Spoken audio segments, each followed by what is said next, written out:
지열 발전의 유발 지진 가능성을 가장 먼저 제기했던 고려대 이진한 교수가 포항을 찾았습니다.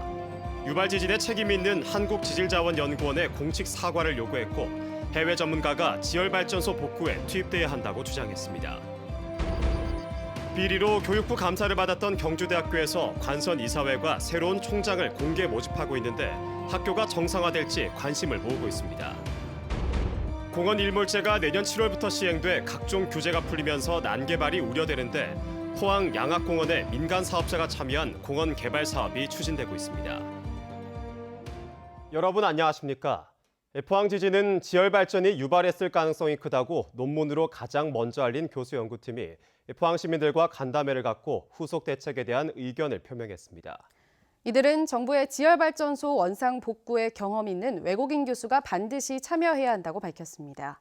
논문 발표 후 엄청난 압력을 받았다며 그동안의 소회도 밝혔습니다. 김기영 기자가 취재했습니다. 지열발전소가 포항 지진을 유발했을 가능성을 논문으로 제기한 고려대 이진한, 부산대 김광희 교수. 지난해 4월 사이언스의 논문을 발표하자 넥스지오는 자료를 무단 도용했다며 연구윤리 위반 혐의로 대학에 제소하고 사이언스에는 논문을 내려달라고 요구해 30년 연구자들은 난생 처음 수모를 당했습니다. 넥스지오를 끌어들인 한국지질자원연구원은 공식 사과는커녕 백두산 화산 폭발 운운하며 화제를 돌리고 있다고 주장했습니다. 이거는 사과를 좀 공식적으로 해야 됩니다. 이거 우리는 사이팅을 잘못했다. 더군다나 최근에는 며칠 전에는 근거 없이 백두산 화산 폭발이 임박했다. 특히 포항 지진을 아직도 경주와 동일본 대지진의 영향이라고 주장하며 자신들을 공격하는 동료 학자들에 대한 안타까움도 전했습니다. 해외에서 관련되는 공부를 하시는 분들까지도 포항 지진이 물주입 때문에 발생했을 가능성이 크다라는 데 대해서는 거의 이견이 없습니다. 우리나라에서는 유발 지진 전문가가 없는 만큼 산업통상자원부가 하려는 지열발전소 복구에 해외 전문가를 데려와야 한다고 조언했습니다. 세부는 필수적으로 들어가야 된다고 봅니다. 물론 도메니코 지오다니 교수도 들어가야 옳겠지만 그분은 잘하심에도 불구하고 일이 너무 많으세요. 또 현재 철탑은 제거돼야 하고 지열발전소 부지는 기념시설로 영구 보존해야 한다고 밝혔습니다. 포항 시민들이 가장 궁금해하는 추가 지진 가능성에 대해서는 응력이 해소돼 불안할 이유는 없다면서도 현재 남아있는 물 5,800톤이 어떤 형태이며 어떤 영향을 미칠지에 대해선 지속적인 관측과 연구가 필요하다고 말했습니다. 여기에 대해서 너무 불안해하실 필요는 없습니다. 큰 지진이 발생하고 나면 작은 지진들이 상당히 오랜 기간 동안 뒤따르는 것은 아주 자연스러운 현상입니다. 세계 지질학계에서는 물 주입 시 미소 지진을 무시하면 안 된다는 의미로 생긴 신조어 포항 레슨, 포항 교훈을 소개하며 간담회를 마쳤습니다. MBC 뉴스 김기영입니다. 더불어민주당 경주시 지역위원회는 논평을 통해 정부의 원자력 해체연구원 분산 방침과 관련해 자유한국당 소속 지방의원들이 경주 발전에 도움이 되지 않는 정치 선동을 벌이고 있다며 즉각 중단하라고 요구했습니다. 민주당은 지난 8년간 박근혜, 이명박 정부 시절 해결하지 못했던 원자력 해체 연구원을 두 곳에 분산 배치하기로 합리적으로 결정했는데 이를 두고 한국당 의원들이 현 정부를 비난하는 행태는 경주 발전에 결코 도움이 되지 않는다고 밝혔습니다. 또 원자력 해체 연구원은 연구소에 불과한 시설로 지금껏 지역 정치권이 경제적 효과를 과도하게 부풀려 왔다며 이제 소모적인 논쟁에서 벗어나 경주 발전에 실질적인 도움이 될 성장 사업을 새롭게 발굴하고 정부에 요구해야 한다고 주장했습니다. 비리 등으로 교육부 감사를 받았던 경주대학교에 새 관선이사가 구성돼 총장을 공개 모집하는 등 학교 정상화를 추진하고 있습니다. 그러나 정상화에 필요한 서라벌 대학과의 통합은 서로 입장이 달라서 진통이 예상됩니다. 보도에 김철승 기자입니다. 올해 경주대학교 신입생은 170여 명, 정원 780여 명의 22% 수준입니다. 학교 운영이 제대로 되기 어려운 상황입니다. 수년째 경영 부실대학 혹은 정부 재정 지원 제한대학으로 지정되면서 학생들이 지원을 기피한 것입니다.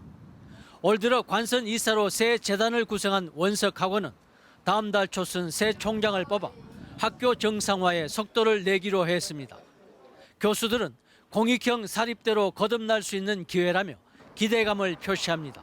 예전처럼 우리가 그 지역 대학으로서 나름대로 명성을 가진 대학으로 회복될 수 있을 거다라고 하는 기대를 가지고 있어요. 학생들도 면학 분위기를 위해 빨리 낡은 것을 털어내고 정상화되길 바라고 있습니다. 임시이사 체제로 돌아서게 되고 이제 학교의 비리가 없어지고 이제 학교의 운영 체제가 정상화되는 것을 기다리고 있습니다. 하지만 걸림돌이 있습니다. 빠른 정상화를 위해선 우선 재정지원 제한대학에서 벗어나야 하는데 통합학교 간의 입장 차이가 큽니다. 4년제로 규모가 큰 경주대는 선통합 후 정상화를 희망하는 반면 2년제 서라벌 대학은 먼저 각 대학별로 경쟁력을 갖춘 뒤 통합하자는 선안정 후 통합을 주장하고 있습니다. 학교 안정화된 다음에 이제 양측에 있는 당사자끼리 직접 만나가지고 이제 통폐합에 대한 의견을 나누는 것이 절차라고 생각하거든요. 갈 길 급한 경주대와 상대적으로 덜 다급한 서라벌 대학의 입장 차이가 어느 정도 빨리 좁혀지느냐에 따라 경주대의 정상화 속도도 결정될 것입니다. MBC 뉴스 김철승입니다.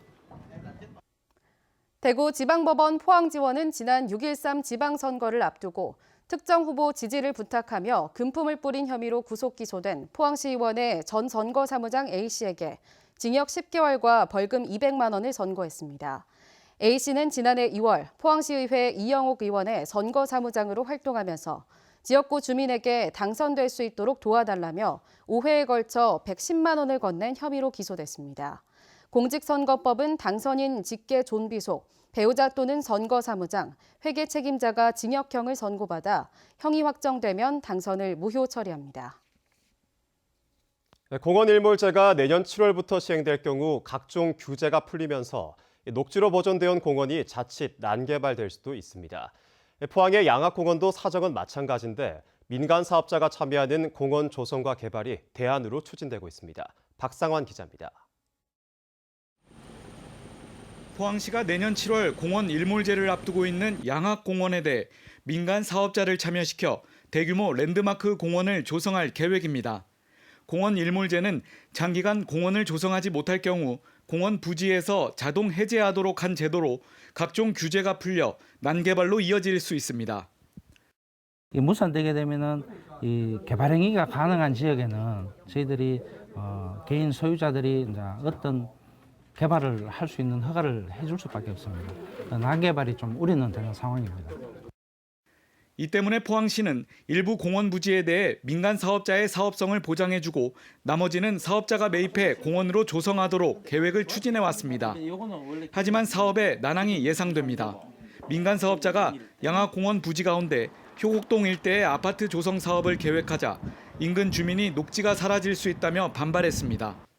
결국 포항시는 민원을 수용해 양학공원 내 민간 사업자의 최대 30%까지 아파트로 개발할 수 있는 면적을 20%로 줄이도록 재검토하고 있습니다.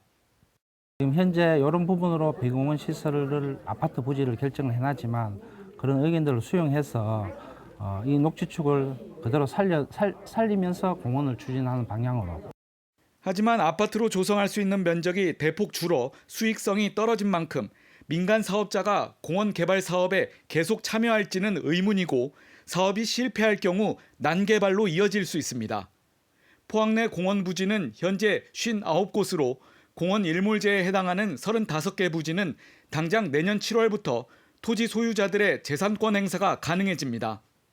포항시의 자체 재원만으로 토지 매입은 현실적으로 어려운 실정이어서 실질적인 대책이 시급합니다.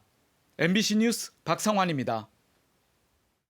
경주시는 경기 침체와 고용 불안 해소를 위해 1조 1,770억 원 규모의 상반기 추경 예산안을 예년보다 4개월 앞서 편성해 시의회에 제출했습니다.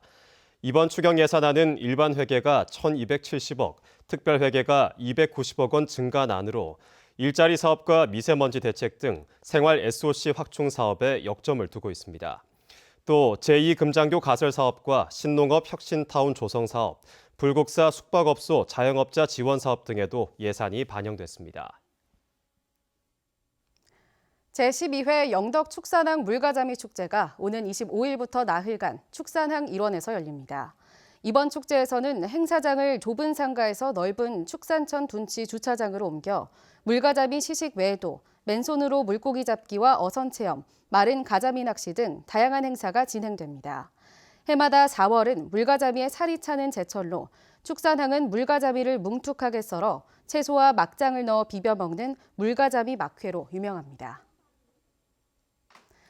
영덕군이 군수 측근 특정 업체들에게 수의계약을 몰아줬다며 군수와 관련 공무원들을 업무상 배임 혐의로 검찰에 고발한 영덕참여시민연대는 영덕군이 성실히 조사에 임할 것을 촉구했습니다.